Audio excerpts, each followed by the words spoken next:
Alright, welcome to my shithole of a desk. I will clean this place up one day once I get a bit of time. This bike's back together.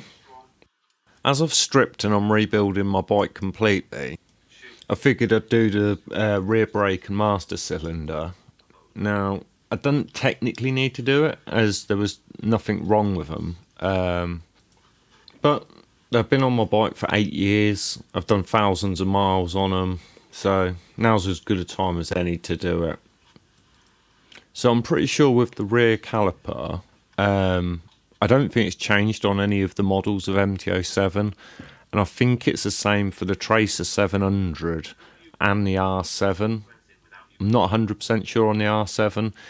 So if you've got one of them bikes and you don't know what you're doing and you got to do it, I mean, I'd suggest follow the manual, but it is always nice to see someone else struggle through it first before you undertake a job yourself. Then you can see if there's anything that you're unsure of. So I cleaned this pretty thoroughly when I took it off the bike and got the piston out. The piston was easy on this because it's only one piston. I just pumped the brake pedal till the piston fell out. So not as tough as the front brake.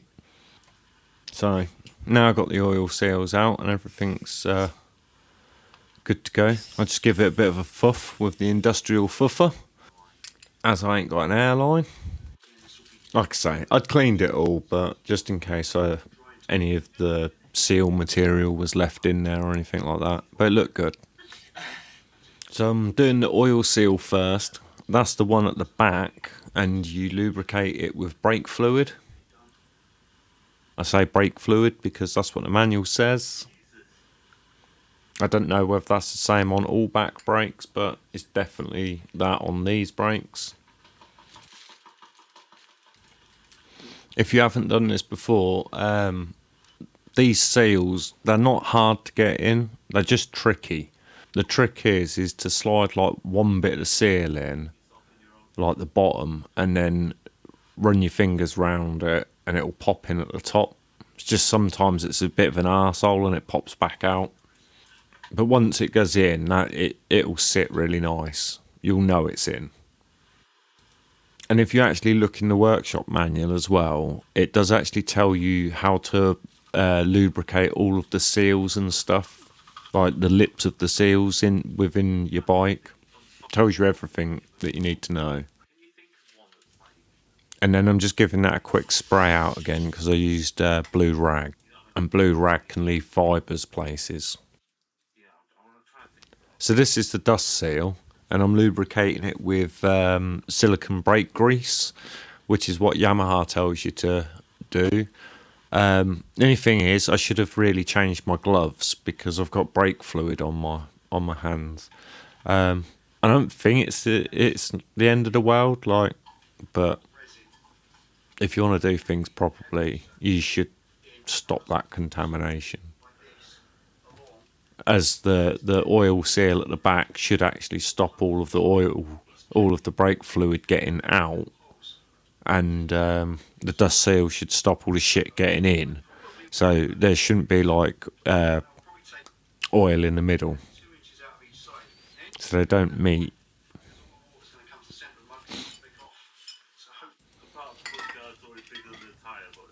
Then just a bit of a mega fuff to get any bits of shit out, just in case.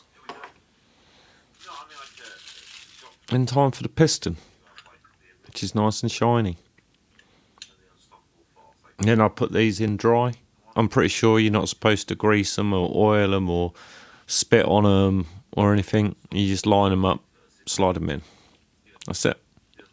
Brake done. So onto the rear master cylinder, and it's quite a simple job.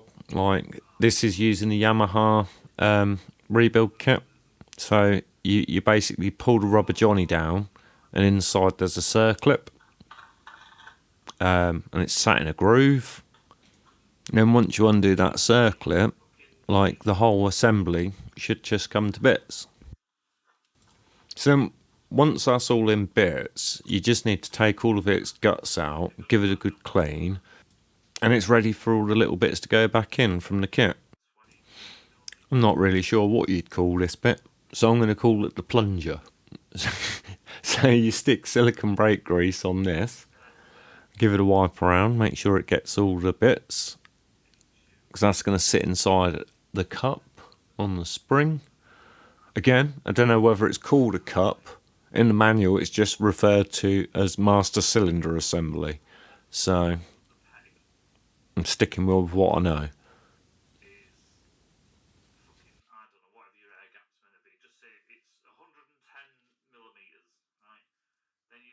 Then with the spring assembly, when you get it, you need to take it to bits because you need to lubricate the two seals inside it and then reassemble it. Just one thing to be aware of, where the spring meets the crown, make sure the spring actually clips onto it. It should hold it, and it should sit in the centre of it as well. If you don't do that, your back brake will start seizing as you ride along because it won't be able to release the pressure properly.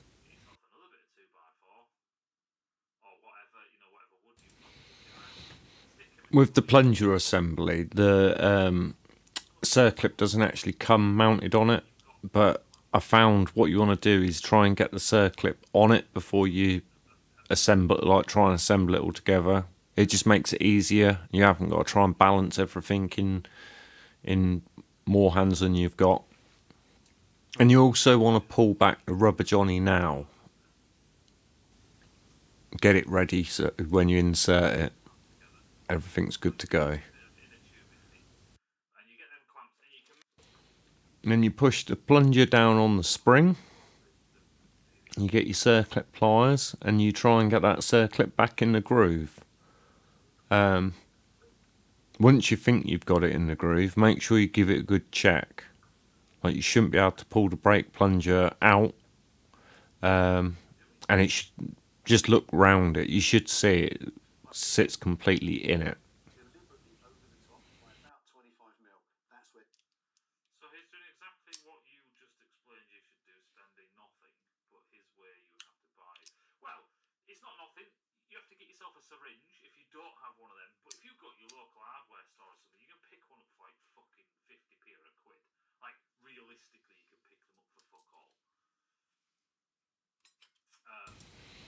And mine, one of the clips is just ever so slightly proud on one side, so I just need to adjust it.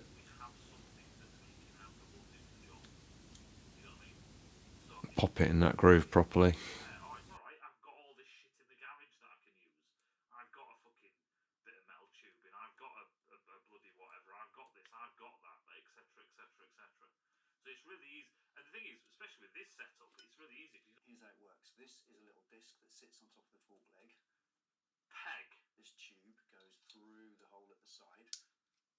So then I'm just double checking it, pulling it, wiggling it, making sure that circlip's in the groove, and then you should be able to push it up and down as much as you could originally.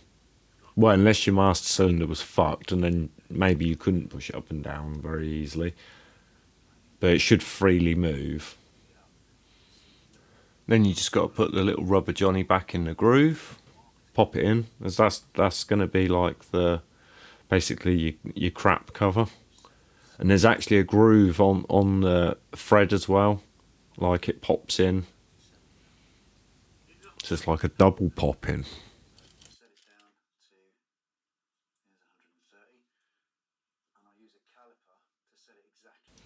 I'm just using an old sculpting tool I've got from Warhammer days.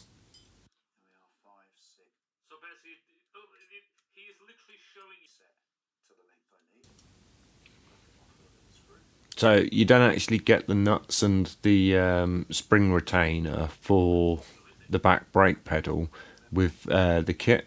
You'd have to buy them separately if you needed them. So I'm just going to take them off and give them a bit of a clean, stick them back on the new one. It should be fine.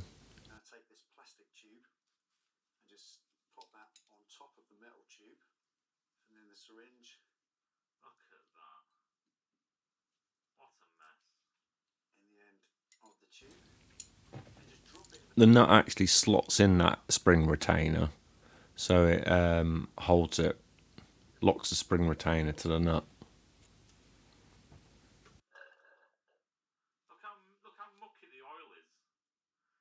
how mucky that oil is. Well done.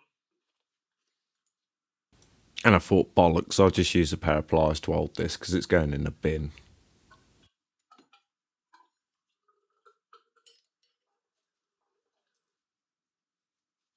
Measure the oil level. And there we have it. Rear master cylinder and rear brake rebuilt. If you're doing it yourself, I really hope this video helped you out. If you're not and you're just watching it, I hope you enjoyed it. Learned maybe something about brakes. I don't know. Either way, thanks for spending your time with me. I hope you enjoyed it. Take it easy. I'll catch you in a bit.